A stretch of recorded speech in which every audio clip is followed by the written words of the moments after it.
29 Puppen aus echten Menschen gemacht. Boah, Gänsehaut, ey.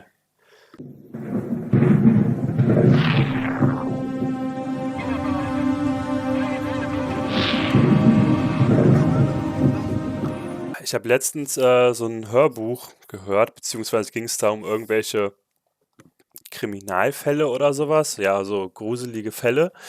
Und da sind mir 2 Fälle aufgefallen, wo ich vorher noch nie was drüber gehört habe. Und dann habe ich halt mal geguckt, gibt es da YouTube-Videos zu auf Deutsch, die man sich reinziehen kann? Und gibt es aber nicht. Und zwar geht es zum ersten um Anatoly Moskvin. Ist ein Russe, der aus Leichen, die er auf dem Friedhof ausgegraben hat, mit nach Hause genommen hat, da Puppen draus gemacht hat, die dann überall bei ihm zu Hause im Wohnzimmer und so auf der Couch saßen und er mit denen auch gesprochen hat. Ich habe schon mal so ein paar Bilder hier bei YouTube. Das sind echte Menschen hier, ne? Der hat da echt, aus echten Menschen hat der Puppen gemacht, ne? Richtig, richtig crazy. Und dann saßen die bei ihm zu Hause so auf dem Sofa rum und so. Und er hat mit denen geredet. Also unvorstellbar. Und wir können uns ja jetzt mal direkt hier das Video, was ich rausgesucht habe, dazu anschauen. Das ist halt auf Englisch. Ich habe jetzt einfach mal deutschen Untertitel eingestellt. Der ist halt automatisch übersetzt. Ich weiß nicht, wie gut das ist. Das ist hier vom Kanal The F-Bomb Mom. 374 Abonnenten. Ich habe einfach mal geguckt, so es gibt halt ein paar Videos dazu, aber die sind alle nicht sonderlich gut. Viele sind sogar extrem kacke. Und ich glaube, das hier ist ganz okay. Also ich würde halt mal selber ein Video dazu machen und ich glaube, würde das alles bei Weitem übertreffen. Wir können ja einfach mal reingucken. An ongoing.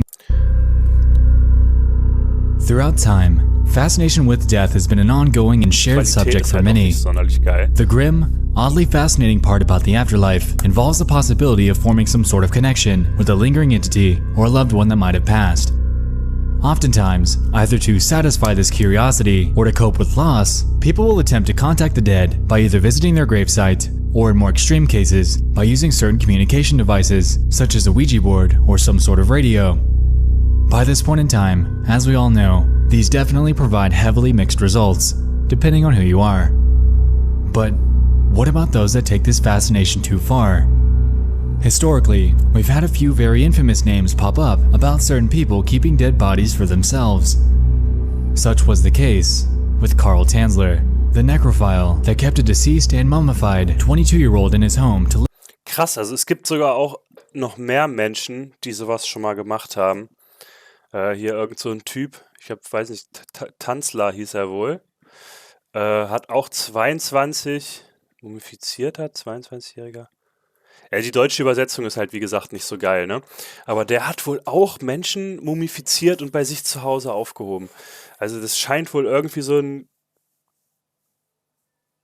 Karl klassischer Massenmördername. Es scheint echt so Leute zu geben, die so eine Störung haben. Was dahinter steckt und so weiter, werde ich für euch noch herausfinden. Und dazu mal, wie gesagt, ein eigenes Video machen. Wir gucken jetzt mal weiter hier, was hier noch so erzählt wird. Wie gesagt, die deutsche Übersetzung ist halt nicht sonderlich gut. Live with him for over 7 years. This case is crazy in and of itself, but it's been covered time and time again. Because of this, I wanted to focus on a similar, if not slightly more extreme situation that came to light a few years ago, surrounding the bizarre happenings of a Russian man by the name of Anatoly Moskvin. Ja, der russische Puppenmann.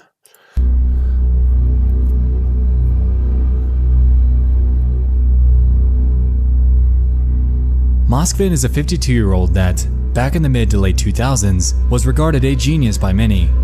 He was a historian who authored various scientific papers and acquired the knowledge of upwards of 13 different languages. Many of his peers and family. Krass, also auch ein super intelligenter Mann, ne? Sehr gebildet. Hat irgendwie 13 verschiedene Sprachen gesprochen. Irgendein Historiker. Ja, ich habe mir schon ein bisschen was im Vorfeld dazu angehört. Das ist auf jeden Fall ein super intelligenter Mensch gewesen, der aber, ich glaube, es lag an irgendwas, ja, ich will jetzt noch nicht zu viel sagen, an irgendeinen Kult oder so hat der geglaubt, an weiß ich, der wollte irgendwie den Toten näher sein oder sowas.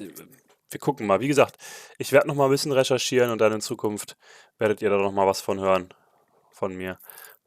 Saw him as a quiet, ordinary person with no real cause for concern regarding his behavior. The thing is, though, he had this unforgiving obsession with the afterlife, and the scientific papers and magazine publications that he would provide over the years would actually come to assist in explaining the secret and deeply outlandish behavior that he was committing right under everyone's nose. You see, Moskvin was a very disturbing character. In late 2011, he had single-handedly thrown Russian police and media into a whirlwind down one of the darkest and most bizarre criminal cases in the country's history.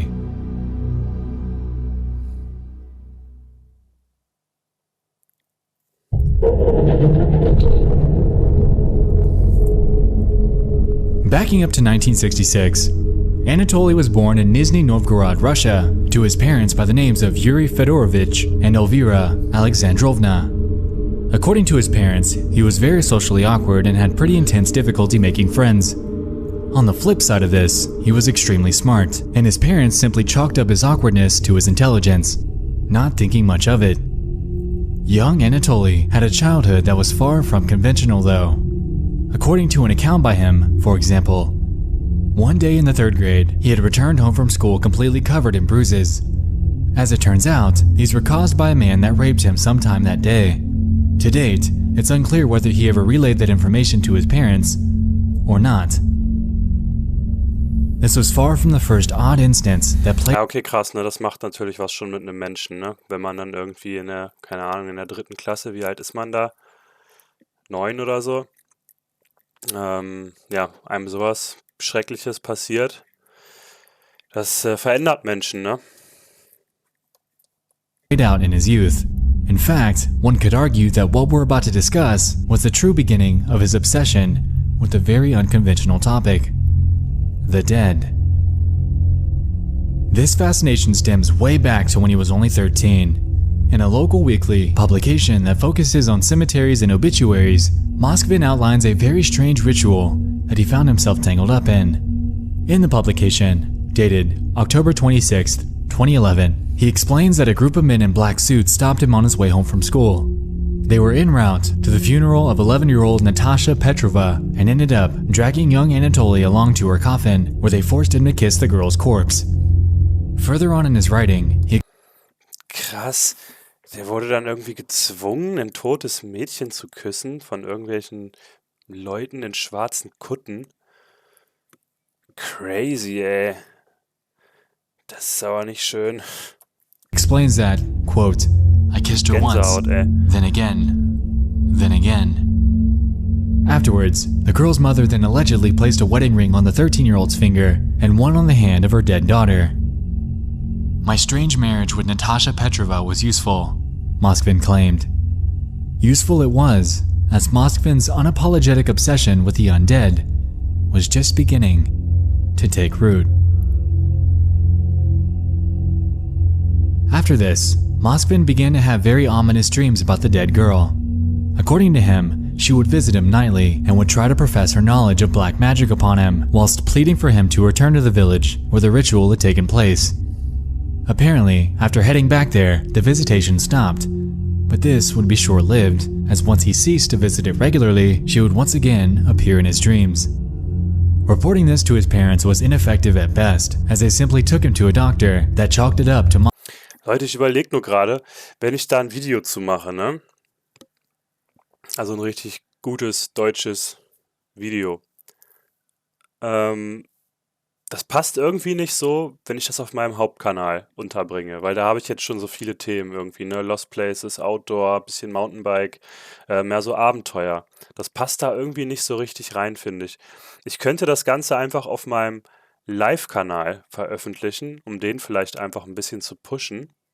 Oder einen Extra-Kanal erstellen. Aber ich weiß nicht, ey, das macht mir halt, glaube ich, dann im Endeffekt zu viel Arbeit, da jetzt noch einen Kanal zu erstellen.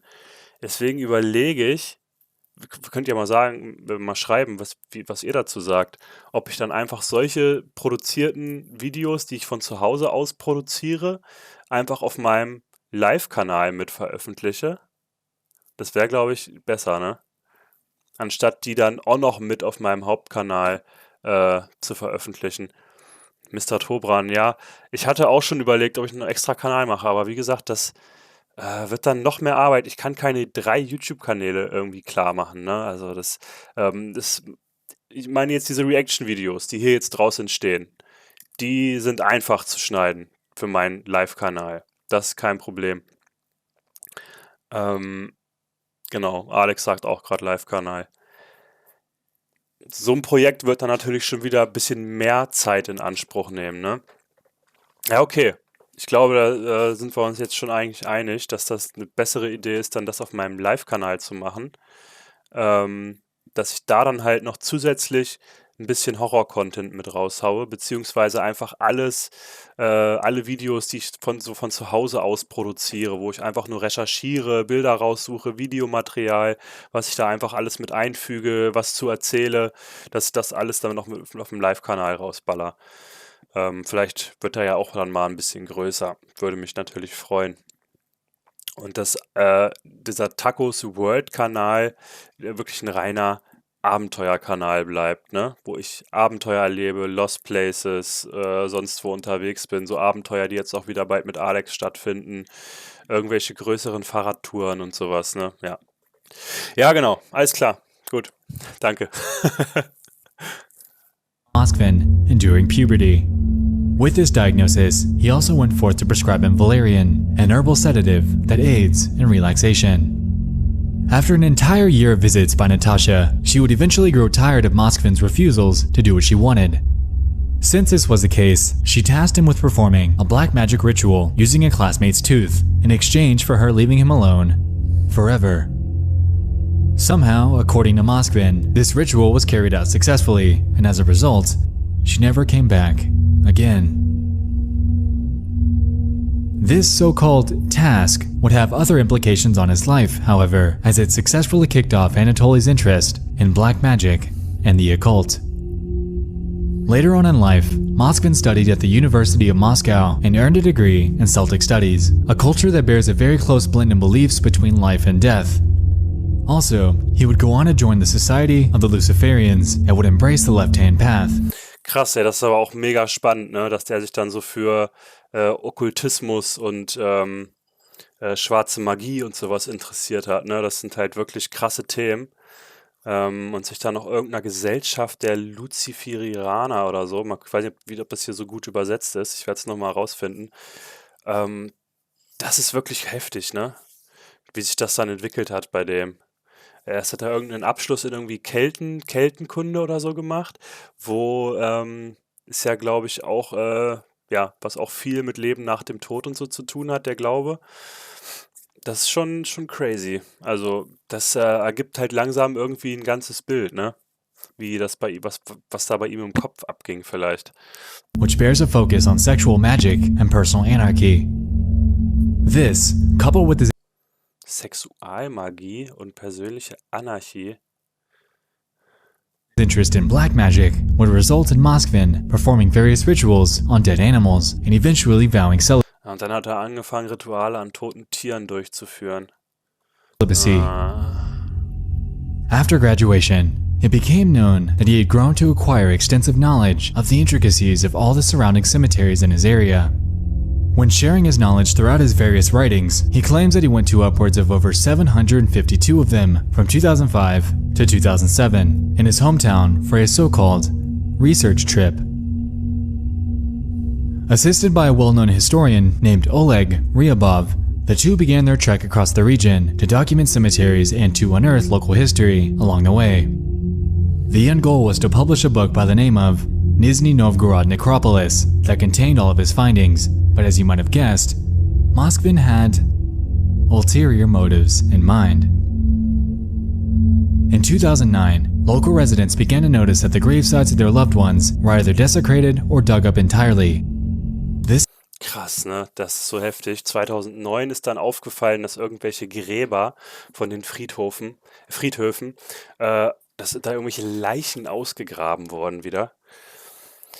Und dann haben die sich natürlich gefragt, wo sind die hin, ne?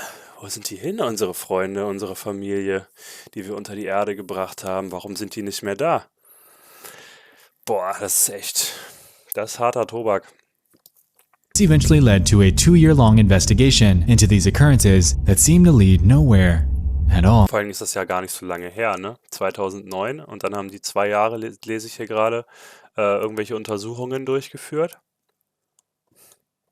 Der lebt wahrscheinlich auch noch. In 2011, an anti-Muslim terror attack would unfold at the airport in Moscow, and very shortly afterwards, authorities caught wind of some Muslim gravesites that were allegedly being dug up and vandalized.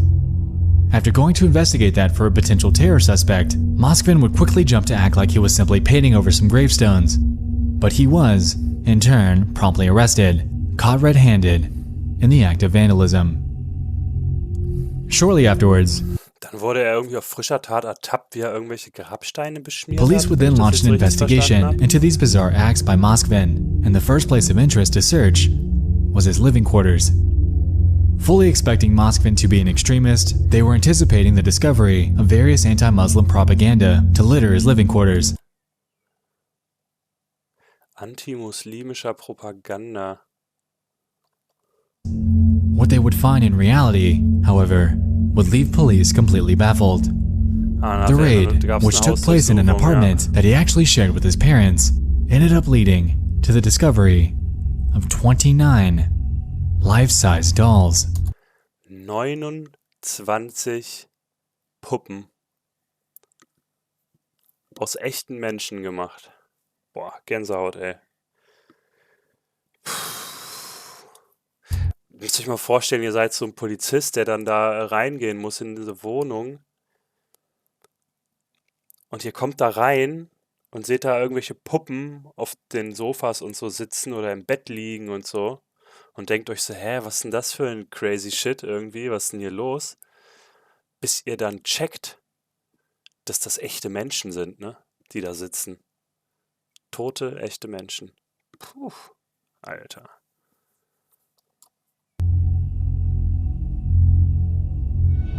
Russian police have released this video they shot in what can be described as a house of horrors. They say those aren't dolls strewn about the apartment, but actual remains of people a historian had dug up and dressed in women's clothing and then put on display.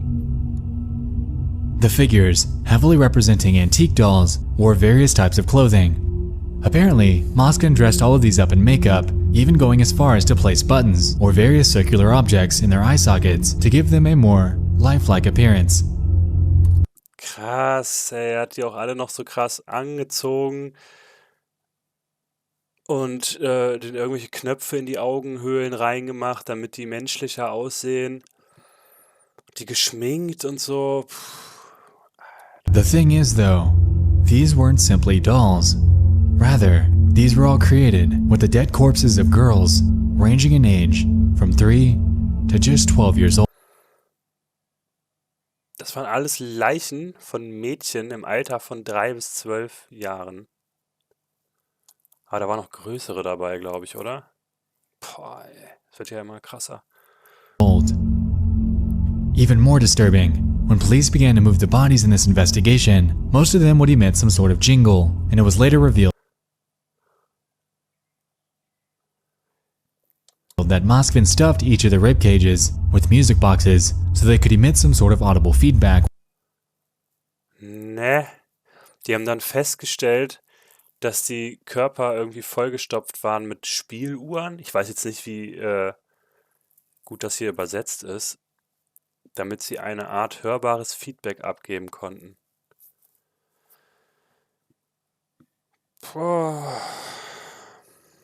When he interacted with them.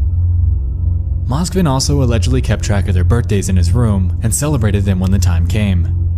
According to police, there were photographs and plaques taken off of gravestones, doll-making manuals, and maps of local cemeteries littering the apartment. Furthermore, the clothes that most of these dolls were wearing were the actual clothes in which they were buried. Moskvin later admitted that he achieved structural integrity of the corpses by wrapping their legs and arms with rags before stuffing those into nylon tights. He performed this for each of their limbs and their faces before inserting buttons into their eye sockets as to, quote, allow them to watch cartoons with him. In police interrogations that followed, he claimed that he loved.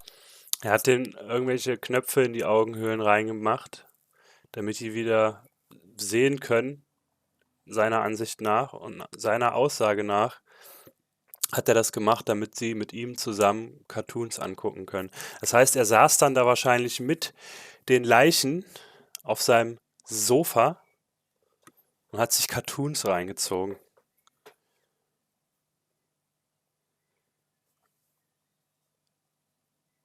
Puh. Most of them. However, there were a few that he simply wasn't content with.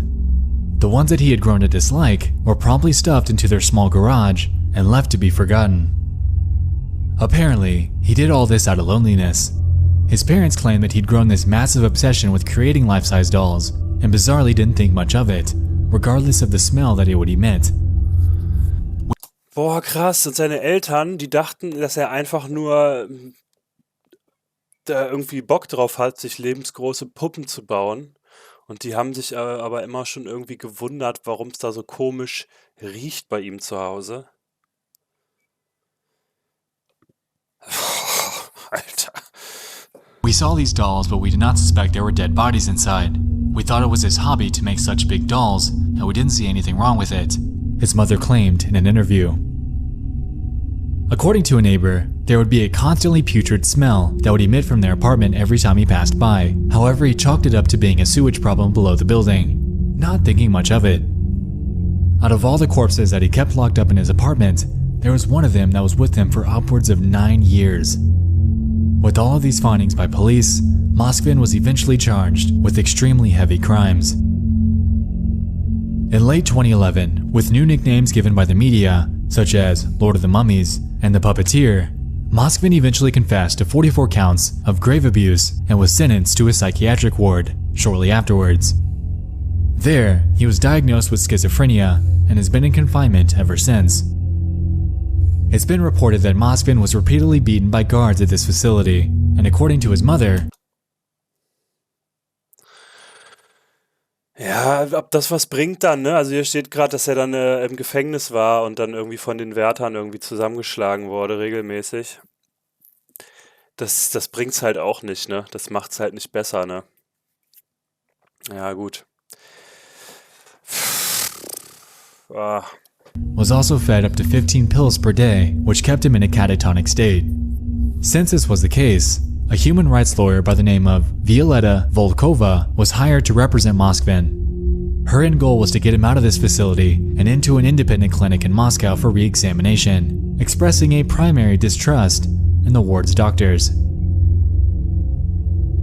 This grueling legal fight ended up earning him a second hearing, and as of September of 2018, he was offered the opportunity to continue his psychiatric treatment at home, and alongside this, the ability to essentially walk free. As you might expect though, this decision has been met with pretty heavy controversy. Krass, und dann haben die neu verhandelt und ihm die Möglichkeit gegeben, irgendwie seine psychische Erkrankung zu Hause zu behandeln und haben ihn wieder freigelassen. What?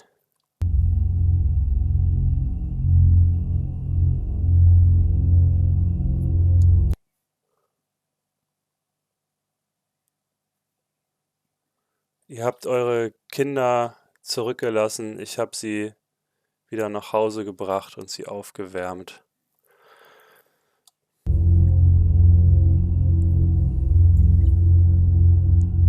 One of the victim's mothers, a woman by the name of Natalia Chardamova, didn't realize that this entire time she was visiting an empty coffin when going to her daughter's gravesite.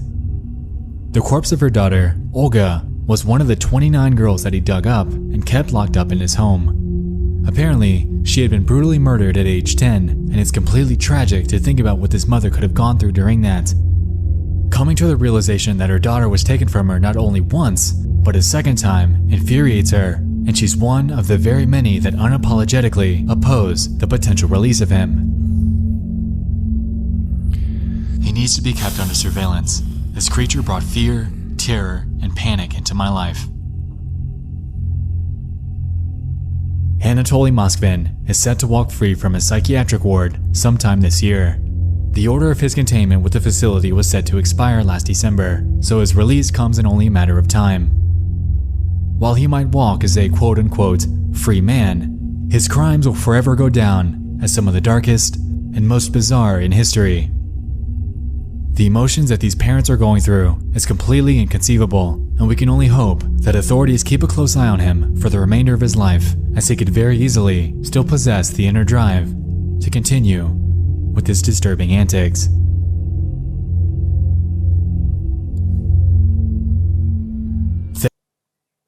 Ja, crazy, ey. Natürlich auch trotzdem mal auf Ehrenbasis hier ein Like dalassen und mal einen Kommentar schreiben. Ja, völlig crazy, völlig crazy. Wenn euch das Video hier gefallen hat, auf meinem Tacco Live-Kanal, haut gerne was unten in die Kommentare. Würde ich mich freuen über ein Like. Reingehauen.